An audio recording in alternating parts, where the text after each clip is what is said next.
gonna be a bright, bright, sunshiny day. It's gonna be a bright, bright, sunshiny day. Oh yes, I can make it now, the pain is gone. All of the bad feelings have disappeared. Here is that rainbow I've been praying for. It's gonna be a bright, bright, sunshiny day. Look all around, there's nothing but blue skies. Look straight ahead, there's nothing but blue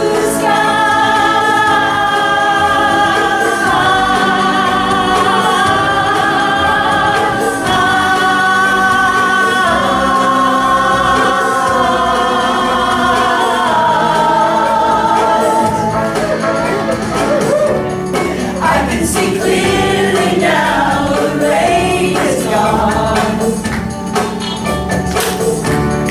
I can see all the obstacles in my way. Here is that rainbow I've been praying for. It's gonna be a bright, bright, sunshiny day.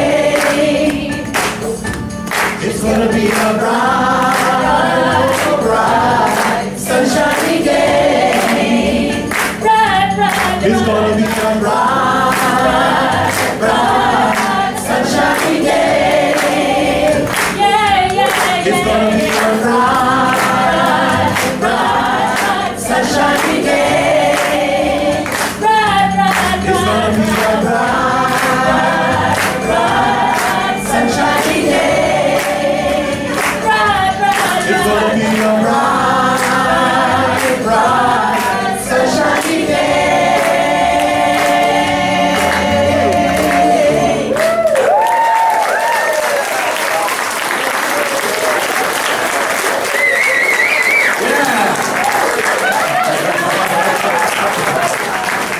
That was like a lot of fun.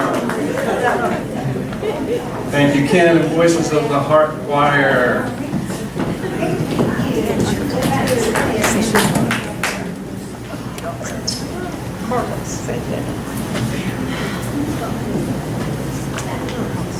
Good morning once again, everybody.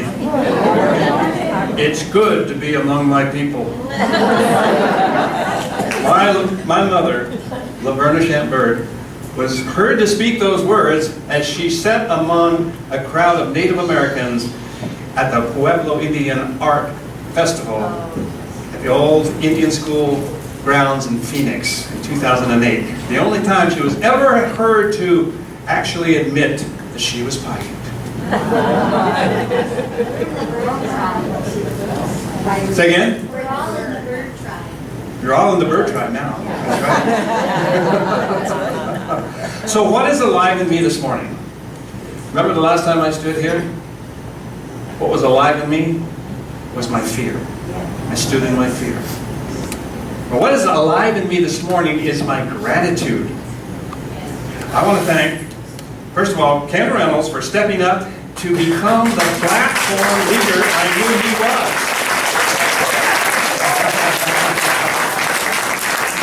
Someday when he's ready, or not, I see him stepping into the role of an ordained CUL minister. He's a comedian too, isn't he? I nearly laughed myself off the chair when I saw the video of last Sunday, where he told the story of he and David Wolfsrobe going to Phoenix to shop. And then he spent the next minute and a half trying to walk himself back from that.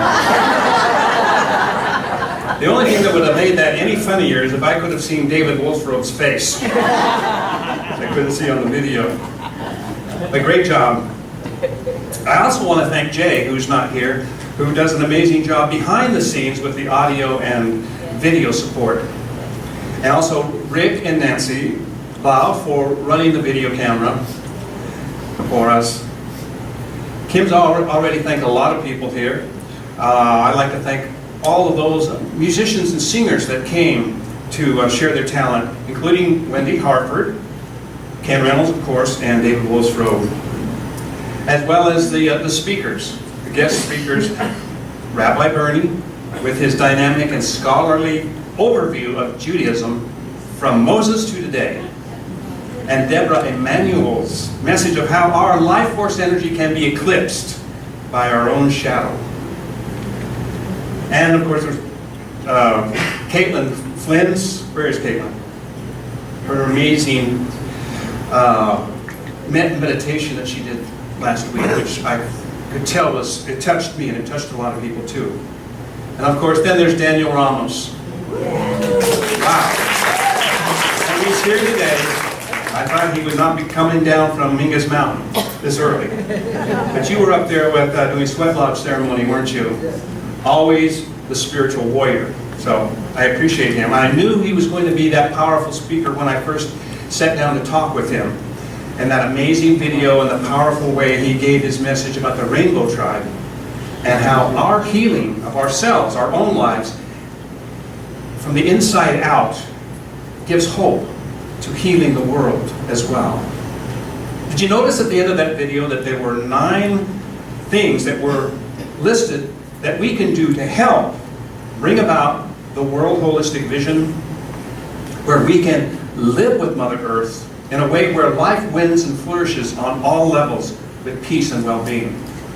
I'm sure that the workshop that they're planning to do is going to cover those 9 things that we can all do to make this a reality. And I look forward to being maybe the first one to sign up for that workshop. So I hope you guys can let us know when it's ready. Of course, thanks to everyone who volunteers, leads, and helps to provide assistance here for the community at CUL, and for those that are helping us to find a place of being hosted while we're staying here. Of course, Dito and Cookie for the work they do, and everyone's help here. We appreciate all of that. So, what else is alive in Arvel today? What seeds can I plant today? Here's some of the things that have been alive in me for the last 3 weeks, including our hopes and dreams versus our destiny. Clearing the shadow from our lives.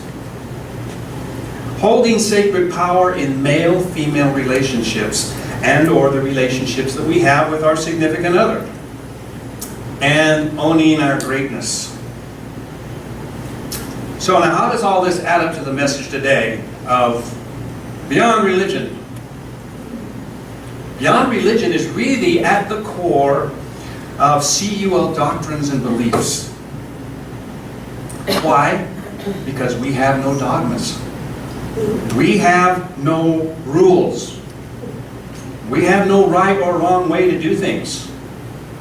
From the very beginning, I've spoken about all of us being on our own individual evolutionary spiritual journeys, moving at our own pace, within the realm of our own ability to understand the laws of the universe and how we fit into that. When I speak from what is alive in me right now. What I've come to know from my experiences and my inner guidance that is revealing itself to me every day. I'm pushing myself to the edge of my understanding and experience. And as I push myself, I'm pushing you too. I'm challenging you to explore your beliefs, your shadow, which are the lies we tell ourselves. I'm challenging you to find a better way to live. A better way to live your life. A way to come into healing yourself, which translates into healing the world. And to see the vision of a holistic worldview from the inside out. So let's see how much we can cover today.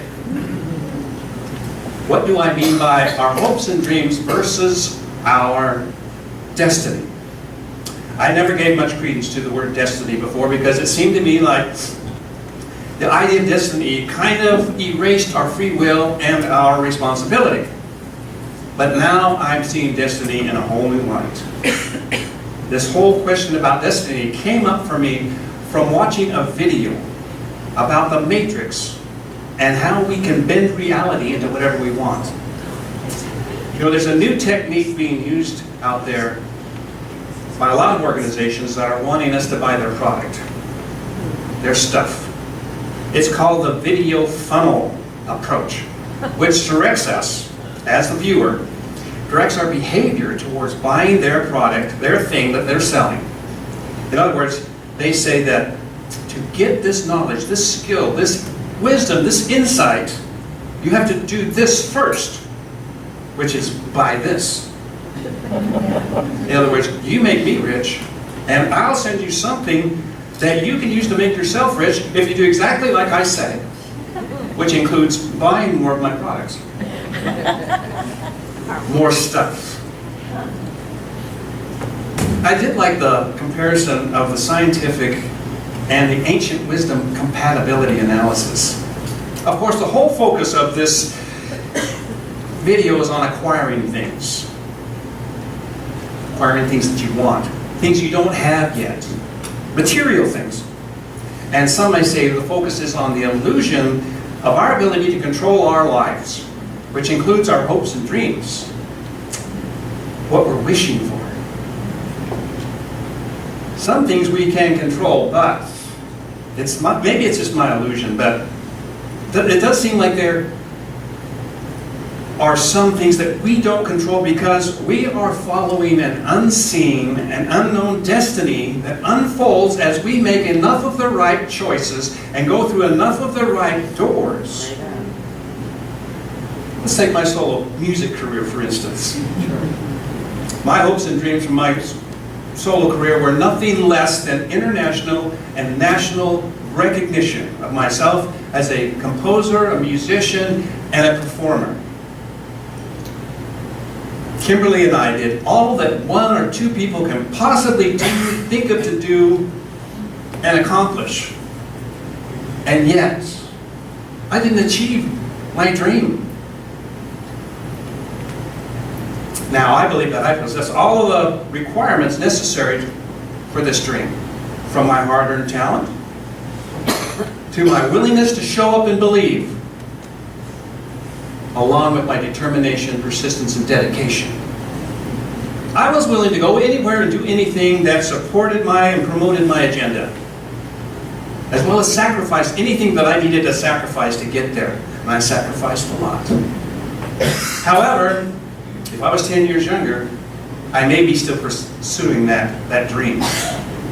But now I realize that time and age are not on my side. And society is looking for the next young person with the same talents that I have to become the next star. So maybe that dream was my ego's desire. My ego's hopes and dreams, not my destiny. Maybe I came into life to learn certain things. Maybe I came into life to heal certain things. Maybe I came into life to pay certain karmic debt. And maybe music was just the avenue to achieve that which I did not know I was here to accomplish. If I believe in reincarnation and karma, which I do, if I believe in a higher self or in a soul who hath sent me, which I do, if I believe that I agreed to come here to Earth School to experience certain things, heal certain things, and pay certain karmic debts, which I do, and if I believe that that is my destiny, which I forgot when I was born, which I do, then whether or not I live my destiny depends on what choices I make, what choices I go along with, what doors I open, or what doors I choose to go through when Spirit opens them for me. Hopes and dreams versus destiny. Hopes and dreams now seem to be the material of wish lists to satisfy the wanting in me. The wanting for bigger and better things as well as the illusion that these things will bring me feelings of safety and security. Instead of getting what I wished for, hoped for, dreamed of, I got to remember my destiny. I got something better. I got a piece of the bigger picture and how I fit into the fabric of the universe. This all led me into deeper discovery of destiny and something beyond religion. Are you ready to go there with me? Hello, this is your captain speaking. Please buckle your seatbelt and get ready, because we're going beyond religion. From a blog written and sent to me by Bernard Lamborel, I'd like to share this with you. A century ago, Einstein found that energy could be transformed into matter and matter transformed into energy with his equation of E equals mc squared. The amount of energy that can be released through a nuclear reaction shows just how much energy is contained in a small bit of matter. The Big Bang Theory was born soon after to suggest that the entire universe initially fit on the head of a pin and inflated instantly to produce all matter it contained. Many people have the deep belief that a higher being, who they refer to as God, and who we refer to here at CUL as universal consciousness, must have animated the universe. However, since the development of scientific method that relies on thinking and observations, these concepts have been thought of as non-scientific, non-observable, non-measurable. However, the development of quantum physics, quantum mechanics, has humbled the scientific community and is forcing them to reconsider things that they have taken for granted. The laws of physics that govern matter at the quantum level are not only different, but opposed to familiar Newtonian laws of physics that govern everything else. An important piece of the puzzle is missing. In order to offer a unified theory, some of these physicists are now increasingly believing that it has to do with consciousness. As such, they are now trying to integrate consciousness as a part of their mathematical models. So what can we make of all of this? Now it's just important for you to remember that consciousness energy goes through a contraction phase and an expansion phase. At an extreme level of contraction, energy can converge to a single point where energy is infinite and volume non-existent. Then it changes and explodes into an expansion phase. Now, in any complex system that evolves, there must be a means of being in contact and communicating. Conscious entities like ourselves are made up of a bunch of building blocks, atoms, molecules, cells, proteins that are completely autonomous and unaware of the role that they are playing in the entity. They might be sentient, but they are not conscious. From each one of these cells, the one particular task that they do, the one particular task that they are programmed to do. It's only together, as they process information, that they form a conscious human being. Are you with me so far? Yes. So our individual cells have no consciousness. They are doing the job they were programmed to do, but as they begin to work together, as they form the liver, the stomach, the heart, whatever organ it is, the blood, as they begin to communicate, consciousness comes into being. So all the cells in our body, though unconscious themselves, when combined, form our complex body system and create a conscious, sentient human being. So here's the question. Could universal consciousness be expressing itself through the combination of an infinite number of organic shapes and experiences? Yes. Could all living organisms, bacteria, plants, animals, and humans be the expressions of a greater being? Yes. Here's the thing. Consciousness needs matter, requires matter. Much like the cells in our bodies that group together to become self-aware, perhaps our destiny as a group together, as individuals grouping together, is to form at a cosmic level the senses of a greater being which allows itself to feel and experience what we're feeling and experiencing. And our experiences would be infinite and something we can't comprehend. But at the cosmic level, we might be forming one global entity which integrates all the sum of our experiences into something that could be described as a mega cosmic orgasm. In other words, together, we're giving God an orgasm.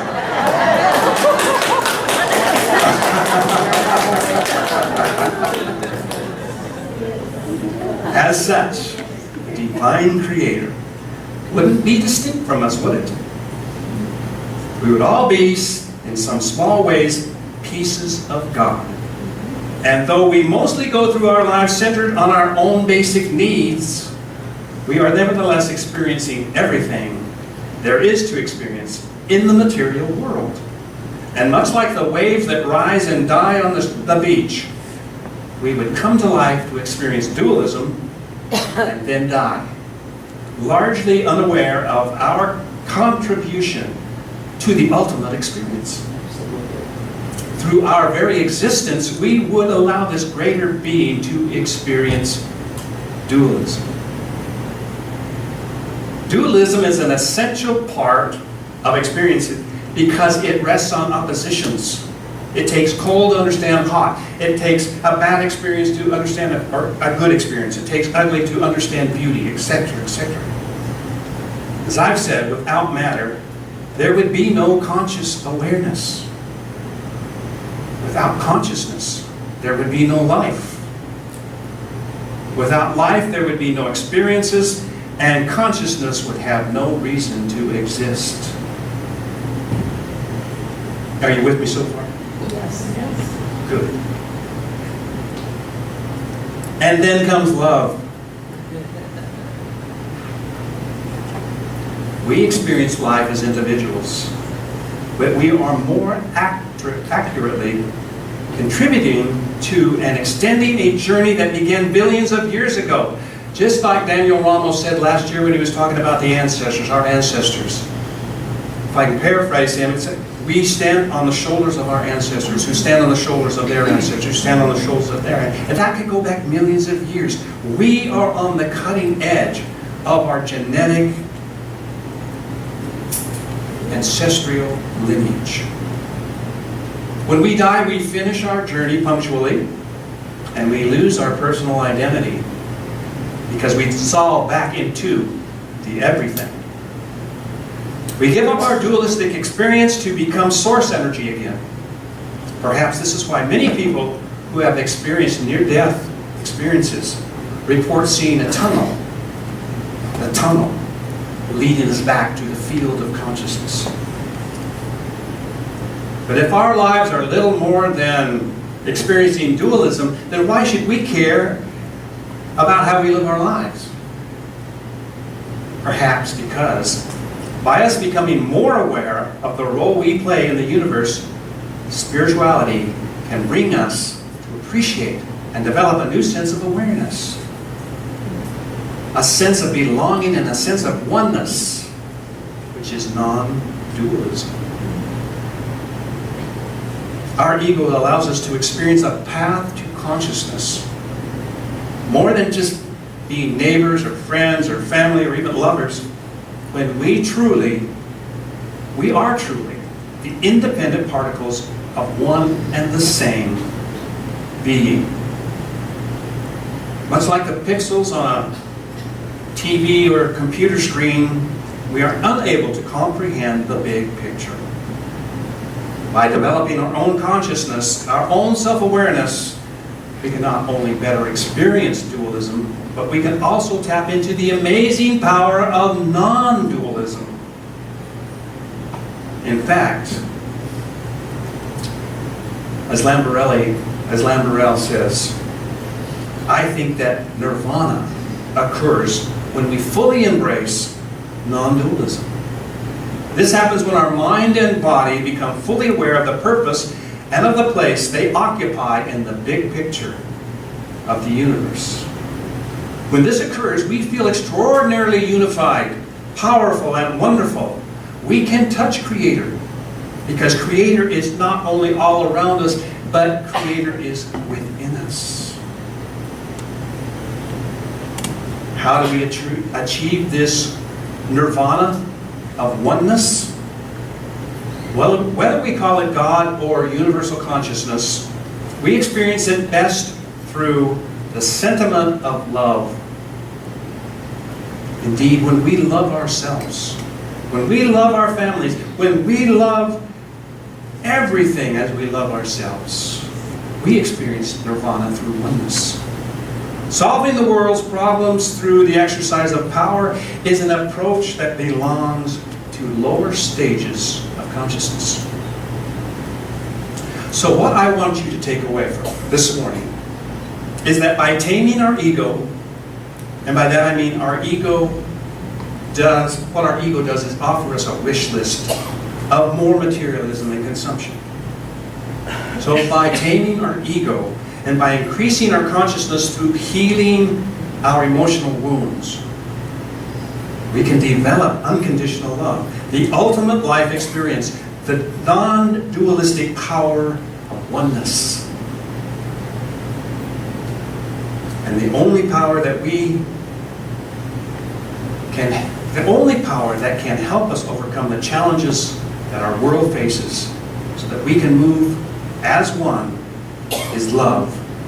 Each of us with our distinct and vibrant personalities towards planetary oneness and universal love. And that is our destiny. I'd like to close today with this beatitude. Blessed be the ones who come into universal consciousness through love of self, love of community, and love of the whole world, for it is they who will inhabit the new world of the fifth dimension. Thank you. Next week I'll get into clearing the shadow, holding sacred power, and owning our greatness as we go beyond religion.